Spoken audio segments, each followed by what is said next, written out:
Flash flooding से बहुत जानी और माली नुकसान हुआ। इस मरतबा 700 जानों का ज़िया हुआ। सिर्फ खैबर पख्तूनख्वा में 400 अमवात हुई। 3 दिन कबल कराची में भी शदीद बारिश हुई। देखकर अफसोस होता है, जंगल के जंगल काट दिए गए। मौसमियाती तब्दीली की जिम्मेदारी बहुत बढ़ चुकी है। अब सुस्ती की कोई गुंजाइश नहीं। ये हमारी मुश्तरका जिम्मेदारी है जिसे मिलकर निभाना है। वज़ीर-ए-आज़म शहबाज शरीफ का विफाकी काबीना के इजलास में इजहार ख्याल। कहा, 2 दिन कबल हम बुनेर गए, सिपा सलार भी मेरे साथ थे। वफाक ने सूबाई हुकूमत का भरपूर हाथ बटाया। जब तक बहाली और तामीर नौ का काम मुकम्मल नहीं हो जाता, चैन से नहीं बैठेंगे।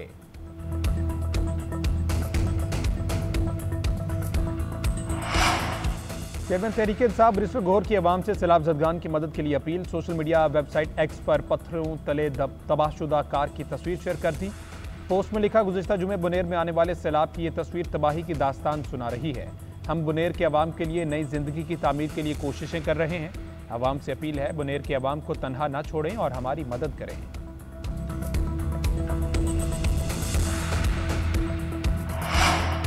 गजर के मकाम पर रावशन में ऊंचे दर्जे का सैलाब। ग्लेशियर फटने से दरियाए गजर का बहाव मुकम्मल तौर पर रुक गया। पानी का जखीरा खतरनाक हद तक बढ़ने लगा। 100 से ज्यादा अफराद गाँव में फंस गए। गिलगित चंदूर रोड मुकम्मल बंद। मुकामी अफराद की हुकूमत से हेलीकॉप्टर के जरिए रेस्क्यू की अपील। पाक फौज का मक्कीनों की अपील पर फौरी रद्द-ए-अमल, रेस्क्यू ऑपरेशन जारी। GB scouts quick reaction force इमदादी सरगर्मियों में मसरूफ। सिविल इंतजामिया और रेस्क्यू ने तमाम वसाइल को मुतहर्रिक कर दिया। FC नॉर्दर्न की भी तैयारी मुकम्मल। मिशन हेलीकॉप्टर के जरिए अंजाम दिया जाएगा।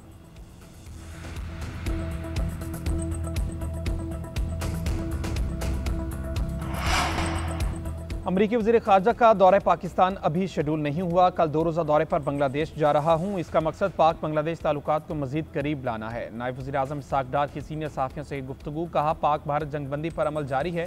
जंगबंदी के लिए भारत ने अमरीका से दरख्वास्त की थी। जंगबंदी के लिए मुझे अमरीका से फ़ोन आया था।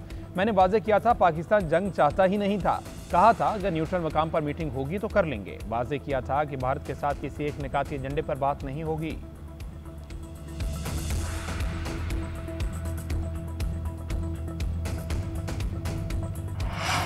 फील्ड मार्शल सईद आसिम मुनीर से चीनी वज़ीर ख़ारजा की मुलाकात। इलाकाई सिक्योरिटी, इंसदाद दहशतगर्दी और दीगर अमूर पर तबादला ख्याल। ISPR के मुताबिक दोनों जानिब से मिसाली दोस्ती और हर फोरम पर यकसा मौक़िफ़ और ताउन के अज़म का अयादा किया गया। फ्रीकैन ने ऑल वेदर स्ट्रेटेजिक पार्टनरशिप को मज़ीद मुस्तहकम करने पर जोर दिया।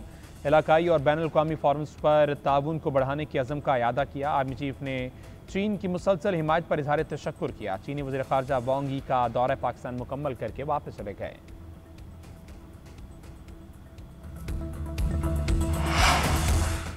9 मई के मुकदमात में अलीमा खान का दूसरा बेटा शेर शाह भी ज़ेर हिरासत। ख़ानदानी ज़राए के मुताबिक शेर शाह को घर के करीब से पकड़ा गया।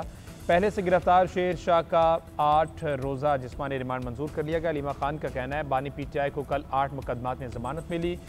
इसके जवाब में उन्होंने मेरे बेटे को उठा लिया। हमें गिरफ्तार करना है तो कर लें, हर मरतबा बानी PTI की आवाज़ बनेंगे। सलमान अकरम राजा बोले, 6 से 12 मई तक शाहरेज चित्राल में था। 27 माह तक वो लाहौर में रहा। एक मरतबा भी तलब नहीं किया गया। कल जो बानी PTI को सुप्रीम कोर्ट से रिलीफ मिला, ये उसका जवाब है।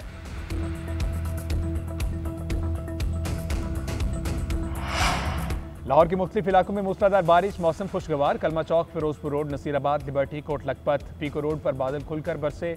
टाउनशिप ग्रीन टाउन में भी तेज बारिश ने जल थल कर दिया। महकमा मौसमियात के आइंदा 24 घंटों के दौरान वक्फे वक्फे से मजीद बारिश की पेशगोई।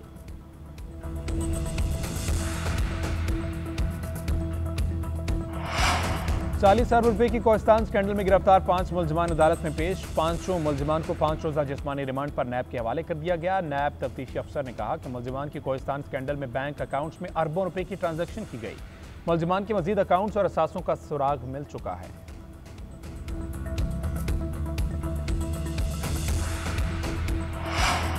फितना और हिंदुस्तान के दहशतगर्द नेटवर्क के कारिंदे डॉक्टर उस्मान काजी का करीबी साथी गिरफ्तार। CTD ज़राए के मुताबिक मीर खान लहड़ी ने इंटरनेशनल इस्लामिक यूनिवर्सिटी से वकालत की डिग्री हासिल की। मुलजिम प्रोसिक्यूटर इंस्पेक्टर बना और दहशतगर्दों की सहूलतकारी करता रहा। CTD ने मुलजिमान को गिरफ्तार करके तफ्तीश शुरू कर दी। मुलजिम के दर्जन से ज़ायद वारदातों में मुलव्वस होने का इंकशाफ हुआ है।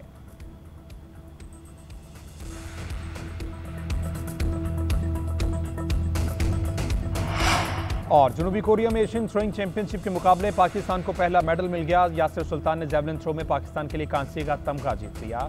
मोक्पो में पाकिस्तानी जैवलिन थ्रोअर ने छठी और आखिरी कोशिश में अपनी सबसे बेहतरीन थ्रो की। यासिर सुल्तान ने 77.43 मीटर दूर नेजा फेंककर चीन के जो को चौथी पोजीशन पर धकेल दिया और मेडल यकीनी बनाया। श्रीलंका के पैथरागे ने 82.05 मीटर थ्रो करते हुए गोल्ड मेडल जीता।